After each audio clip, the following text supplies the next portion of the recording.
지난 주일은 하나님의 시선으로 세상을 보지 못하면 우리들의 인생은 헛되고 헛된 인생이라는 것을 우리 말씀을 통해서 살펴보았습니다.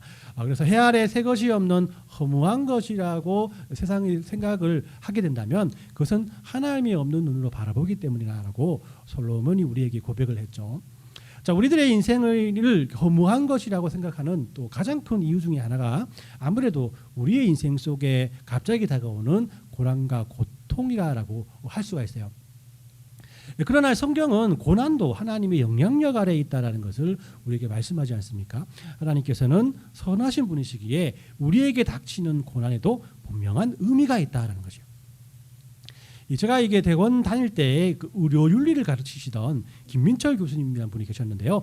군포의 샘병원이라는 재활병원에서 의료 선교 사역을 하고 계신 의사 선생님이십니다. 그분의 강의 중에 아직까지도 기억에 남는 것은 이 고통에 대한 그 교수님의 말이었어요. 이 고통은 우리가 나쁜 것이라고 항상 생각하지 않습니까? 언제라도 아프지 않고 잘 지내는 것이 건강하게 지내는 것이라고 생각을 합니다. 그런데 의학적으로 볼 때 고통은 자신을 보호하기 위해 꼭 필요한 요소라고 말을 하죠. 예를 들어서 주전자를 잡을 때, 뜨거운 주전자를 잡을 때 고통을 느끼지 못한다면은 그 손이 막 다 타버릴 정도로 아무것도 모르고 그냥 잡고 있는 거 아니겠어요? 또 이게 바늘에 손이 찔리는 고통도 그 고통을 느끼지 못한다면은 우리들의 손이 남아나지 않을 거라는 겁니다. 그래서 고통은 나를 좀 관리해달라라는 우리 몸의 알람이기 때문에 모든 고통이 다 불행이라고 할 수 없다는 것이죠. 그래서 우리는 삶이 편하고 안락할 때는 하나님에게서 깊이 묵상하고 생각하지 않지만은 이 고난이 다가오면 고통 안에 있게 되면 하나님을 찾게 되고 하나님이 이 고난을 통해서 우리를 고치시고 바꾸시고 위로하시고 더욱 우리를 성장시킨다라는 것이에요. 자, 그 좋은 예가 우리가 오늘 살펴볼 욥기의 주인공인 욥입니다. 우리는 욥을 통해서 이 고난에 대한 가장 중요한 질문인 선한 사람도 왜 고난을 받는가에 대한 질문의 답을 바로 얻을 수가 있는 거죠. 그리고 모든 악의 문제에 대한 궁극적인 해답이 바로 하나님이요 예수님이심을 확인할 수가 있는 겁니다. 그래서 오늘은 이 솔로몬의 인생에 대한 지혜에 이어서 욥을 통해서 고난과 고통에 대해서 살펴보려고 합니다. 우리는 욥기 전체를 통해서 전해주는 고난과 고통에 대한 하나님의 답을 오늘 여러분들과 함께할 세 가지의 주제를 가지고 살펴보려고 합니다. 욥기는 우리에게 첫 번째로 선한 사람이 왜 고난을 당하는가에 대한 답을 명확하게 우리에게 제시해주고 있다는 것이죠. 욥기는 또 기묘한 장면으로 시작됩니다. 하나님이 사탄과 대화를 나누시는데 정직과 성실의 본보기로 하나님께서 욥을 칭찬하면서 시작하게 되죠. 옛날 옛적 우스라는 땅에 욥이라는 사람이 살고 있었습니다. 그는 마음이 곱고 정직해서 하나님을 깊이 사랑하고 악을 멀리하는 그런 사람이었어요. 자녀도 많았고 가축도 많았고 사람들에게 존경받는 큰 부자였다고 성경 우리에게 말합니다. 하지만 욥은 부자라고 교만하지 않았어요. 늘 하나님 앞에 겸손한 사람이었습니다. 그리고 심지어 혹시라도 자녀들이 하나님께 모르고 지은 죄를 지었을까 봐 늘 하나님께 제사를 드리곤 했다라는 것이요. 그때 하늘에서 이런 일이 일어납니다. 어느 날 하나님 앞에 천사들이 모여 있는데 신기하게도 거기에 사단도 함께 있었다는. 하나님은 사단에게 욥을 자랑하면서 말을 합니다. 온 땅에 욥처럼 올바르고 정직한 사람을 본 적이 있느냐? 그때 사단이 이렇게 말하죠. 욥이 잘 사니까 하나님께서 욥에게 잘해주니까 하나님을 경외하는 겁니다. 가진 것을 다 없애보시고 건강을 다 해쳐버리고 또 많은 사람들을 다 그를 떠나게 해보십시오. 틀림없이 하나님을 욕할 겁니다. 라고 도전을 해옵니다. 하나님은 욥의 믿음을 아셨기 때문에 사단이 욥의 재산과 모든 것을 치는 것을 허락하십니다. 단 욥의 생명은 건들리지 말라라고 하셨죠. 자, 이 장면 뒤에 욥은 모든 것을 다 잃게 됩니다. 그죠? 소도 나귀도 다 약탈을 당하고 양은 불에 타서 없어지고 낙타도 다 도둑을 맞습니다. 그뿐만 아니라 자녀들이 한 집에서 함께 잔치를 벌이고 있는데 강한 바람이 와서 그 집을 무너뜨려서 10명의 자녀들을 다 죽여버린 거예요. 이 모든 소식을 듣고 욥은 어떻게 하나님 앞에 고백합니까? 우리가 아까 읽었던 말씀이지만 다시 한번 읽어봅니다. 시작. 욥이 일어나 겉옷을 찢고 머리털을 밀고 땅에 엎드려 예배하며 이르되 내가 모태에서 알몸으로 나왔었는즉 또 알몸이 거리로 돌아가 주신 이도 여호와시요 거두시도 여호와시니 여호와의 이름이 찬송을 받을지니다 하고 라고 이 고백을 하죠. 이 욥의 이야기는 욥과 같은 의로운 사람에게도 나쁜 일이 생길 수 있다, 고통과 고난이 생길 수 있다는 것을 우리에게 보여준다라고 할 수 있습니다. 그럼 왜 의로운 사람에게도 고난이 닥치는 것일까? 우리는 욥기의 전체를 통해서 이 세 가지의 사실을 검토할 필요가 있습니다. 그 첫 번째가 바로 욥이 고난을 당한 것은 하나님이 그에게 화가 나셨기 때문이 아니다라는 것이에요. 하나님과 사탄의 대화에서 흥미로운 것은 욥의 이야기를 사단이 먼저 하는 것이 아니라 하나님이 먼저 하신 것입니다. 하나님은 욥을 신실과 또 진실의 대명사로 사단에게 자랑을 하죠.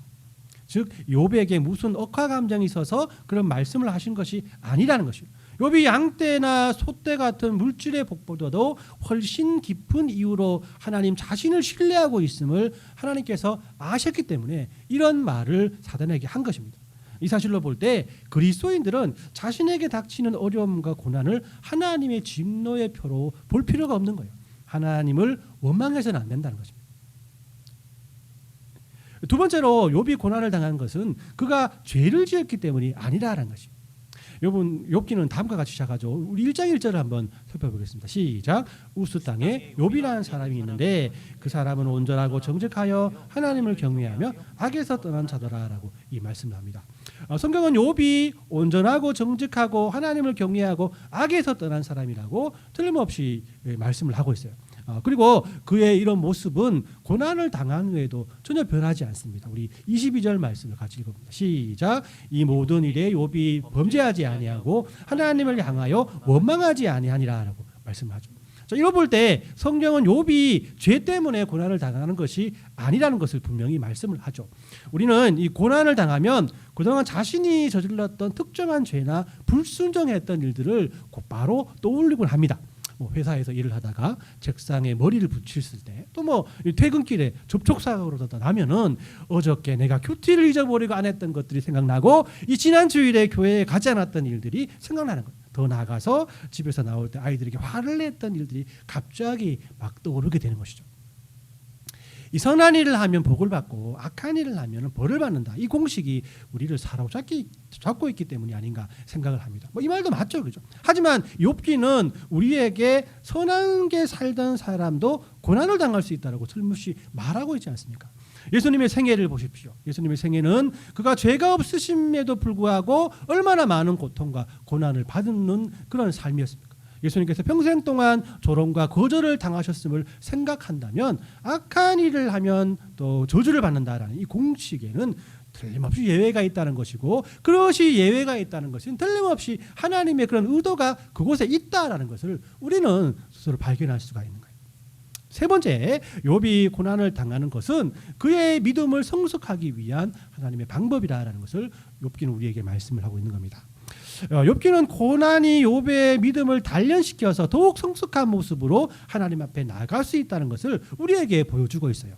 만약에 하나님이 우리의 믿음을 성숙하게 하기 위해서 고난이란 방법을 사용하지 않는다면 하나님이 우리를 위해서 언제나 일하고 계시다는 사실조차도 우리는 깨달을지 못할 수도 있습니다. 그래서 야고보는 이렇게 1장 2절 4절의 말씀을 통해서 이렇게 말씀을 하죠. 시작. 내 형제들아, 너희가 여러 가지 시험을 당하거든 온전히 기쁘게 여기라. 이는 너희의 믿음의 시련이 인내를 만들어내는 줄을 너희가 압니다.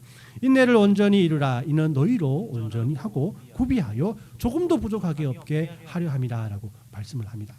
자, 이 사실은 고난 중에 있는 우리를 하나님은 그냥 놔두지 않으시고 이것을 우리를 온전하게 만드는 기회로 사용하신다는 거예요.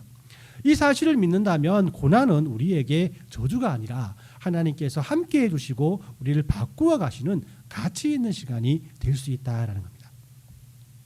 자, 두 번째로 이 고난 중에 사람들의 잘못된 조언에 우리는 마음 아파할 수 있다라는 것을 욥기는 우리에게 말씀을 하고 있어요.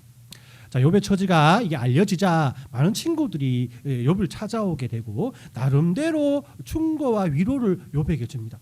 근데 욥에게 이 모든 위로는 또한 다시 한번 또 다른 고통을 견뎌내야 할 그런 고통이 되었다라고 성경은 우리에게 말하고 있어요. 욥의 친구들이 욥을 찾아와서 한 말들을 정리해 보면 욥이 무언가 잘못했기 때문에 하나님께서 이런 아픔을 주었다. 그러니 하나님께 너의 잘못을 아뢰이고 또 하나님을 인정하면은 하나님께서 모든 것을 용서해 주실 것이다라는 그런 내용입니다. 욥이 하나님께 온전한 사람이라는 것은 하나님이 인정하시는 것이고 그 성경이 인정하시는 거예요. 욥의 친구들이 한 말은 모두가 헛된 말은 아니기도 합니다. 진리이기도 하죠. 하지만 욥에게 이 말이 위로의 말이 아니라 욥의 마음을 더욱 아프게 했다라는 것에 우리는 중요한 포인트를 가질 수가 있습니다. 그러나 욥은 친구들의 조언에 어떻게 대응합니까? 우리 16장 말씀을 좀 더 이해하기 쉽게 번역한 현대어 성경을 가지고 한번 살펴보도록 하겠습니다. 16장 2절에서 5절까지 말씀입니다. 현대어 성경에서 여러분들 감정을 실어서 이렇게 읽으셔야 됩니다. 같이 읽으시면 시작. 그러나 욥이 이렇게 대답하였다. 이런 말은 내가 전에 다 들었다. 너희 모두 나를 위로한 것이 아니냐? 오히려 나를 괴롭히러 온 사람이 너구나. 헛된 말을 끊임없이 할 작정이냐? 무엇 때문에 그런 말을 하느냐? 나도 너희처럼 말할 수 있다.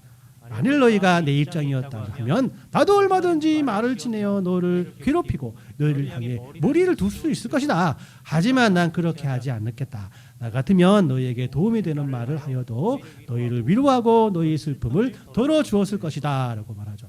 굉장히 이제 우리 일상적인 단어를 보니까 굉장히 친근합니다. 그죠? 좀 그렇지만은 어떤 면은 더 우리에게 확 와닿는 그런 내용들을 할 수 있어요. 자, 욥의 친구들의 조언에 아무런 위로를 받지 못하고 욥은 2절 말씀이에요. 그죠? 너희는 모두 나를 위로하러 온 것이 아니라 오히려 나를 괴롭히러 온 사람이다라고 이게 말을 하죠. 여러분들 생각해 보십시오. 남자 친구랑 헤어져서 힘들어하는 친구에게 가서 그죠? 자, 네가 좀 꾸미고 다니지 그랬냐? 네가 화만 안 냈어도 그 남자 안 떠났다. 이런 말을 하면 아무런 도움이 되지 않지 않습니까? 욥이 지금 가장 필요한 것은 5절에 나와 있는 것처럼 나 같으면 너희에게 도움이 되는 말을 하여 너희를 위로하고 너희 슬픔을 덜어주었을 것이라는 말입니다. 욥은 그저 그의 아픔과 함께 해주고 위로해주는 친구가 필요했던 것이에요. 우리는 어려움을 당한 사람들에게 섣불리 그래서 조언해서는 안 됩니다. 이런 조언은 상대방의 마음을 더 아프게 할 수 있다는 것이죠. 왜냐하면 우리는 상대방의 상태를 다 파악할 수 없기 때문이에요. 그래서 욥은 계속해서 자신을 가르치려는 친구들에게 이렇게 고백을 합니다. 16장 19, 20절까지 말씀 시작. 지금 나의 증인이 하늘에 계시고 나의 대변자가 높은 곳에 계신다. 내 친구들이 나를 조롱하니 내 눈이 하나님께 눈물을 쏟는구나. 사람이 자기 친구를 위하여 변호하듯 누가 나를 위하여 하나님께 변호해 주었으면 좋으련만이라고 이 말을 하죠. 저는 이런 욥의 고백이 이해되는 것 같습니다. 자신의 모든 마음을 알아 함께 하나님께 기도해주고 또 하나님께 자신의 진솔한 이야기를 해줄 수 있는 사람이 있다면 지금의 고통과 아픔이 조금이라도 줄어들 것이라는 것입니다. 우리는 이런 친구 되신 분이 바로 예수님이라는 사실을 분명히 잘 알고 있습니다. 예수님께서 하나님과 우리 사이의 중보자가 되어 주셔서 우리들의 아픈 마음을 함께 하나님께 올려드릴 수 있는 거예요. 왜 그렇습니까? 이사야 선지자가 이사야 53장 말씀을 통해서 우리 주님께서 우리의 질고를 지고 우리의 슬픔을 당하셨다고 말씀하시기 때문인 것입니다. 우리들의 아픔과 또한 상한 심령과 우리가 당하는 모든 고통을 예수님께서는 모두 경험해 보셨기 때문에 우리의 마음을 다 아신다는 것이에요. 그렇습니다. 우리는 우리의 아픔에 함께해 주시는 예수님의 은혜를 입은 그리스도인이란 거예요.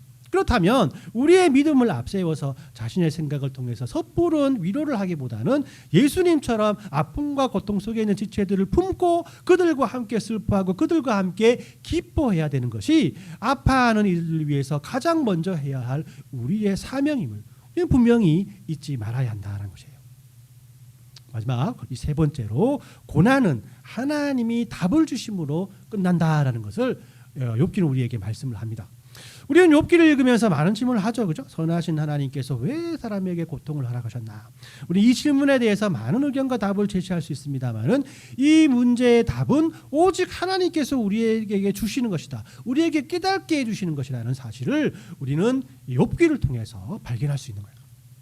욥과 친구들이 그 끝없는 대화를 통해서 계속해서 싸우고 있을 때 욥의 마지막 부분인 이 40장과 42장까지의 말씀을 통해서 하나님께서 그 대화에 들어오게 되죠. 그리고 하나님께서 그 대화에 들어왔을 때 그들의 모든 분쟁들이 정리됨을 성경 우리에게 말씀합니다. 하나님은 이렇게 말씀을 이어갑니다. 우리 욥기 40장 1절 2절 말씀 시작.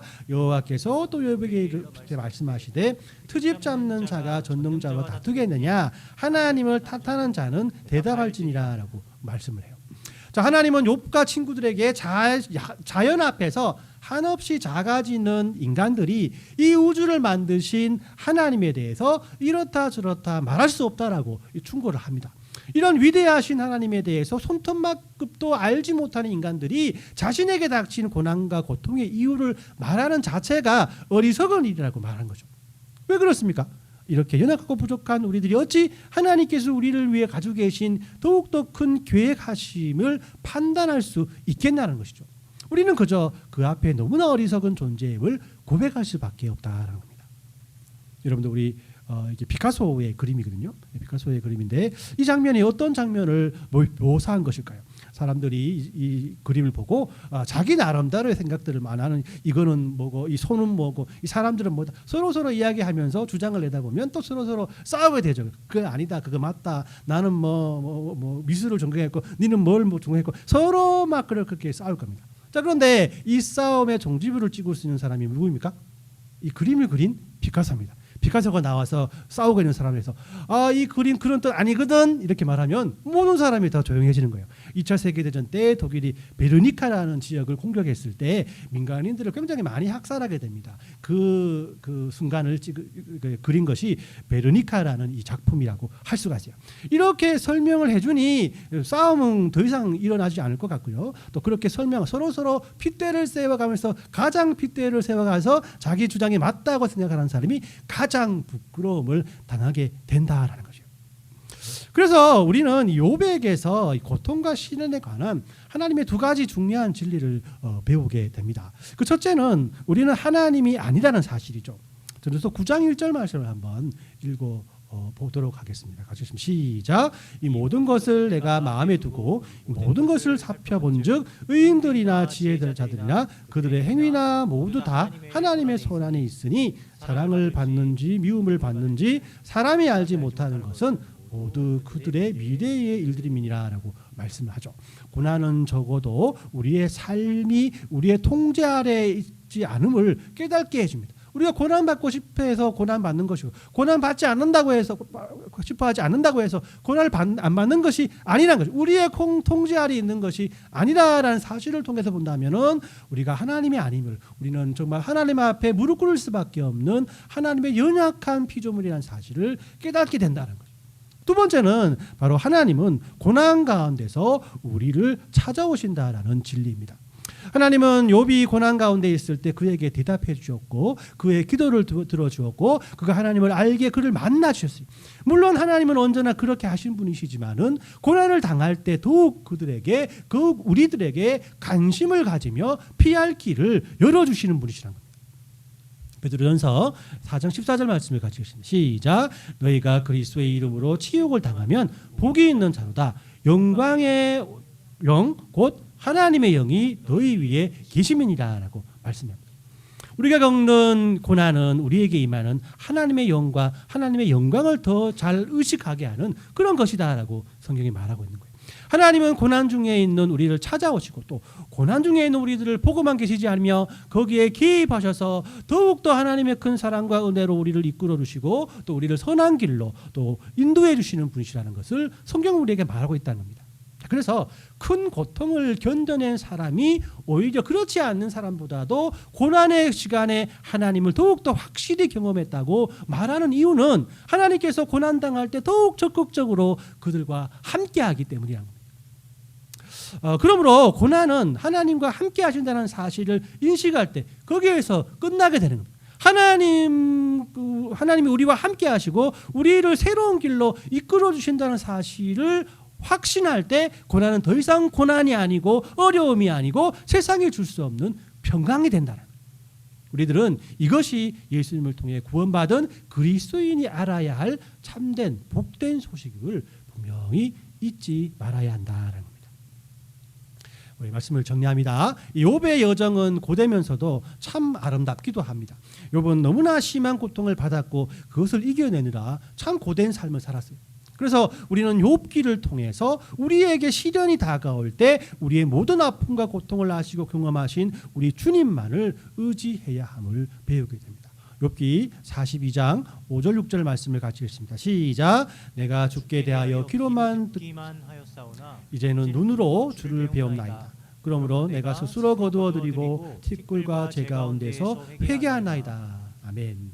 자, 그리할 때 욥의 이 고백처럼 우리의 아픔을 싸매 주시고 공감해 주시는 하나님을 귀로만 듣다가 눈으로 보는 귀한 은혜를 경험하게 될 것이라고 성경이 우리에게 말합니다. 이런 은혜는 성도 개인에게 주어지는 하나님의 은혜이기도 하지만 욥기는 우리 자신의 아픔과 더불어 지체들의 아픔에도 함께 귀를 기울여야 함을 우리에게 가르쳐주고 있는 거예요.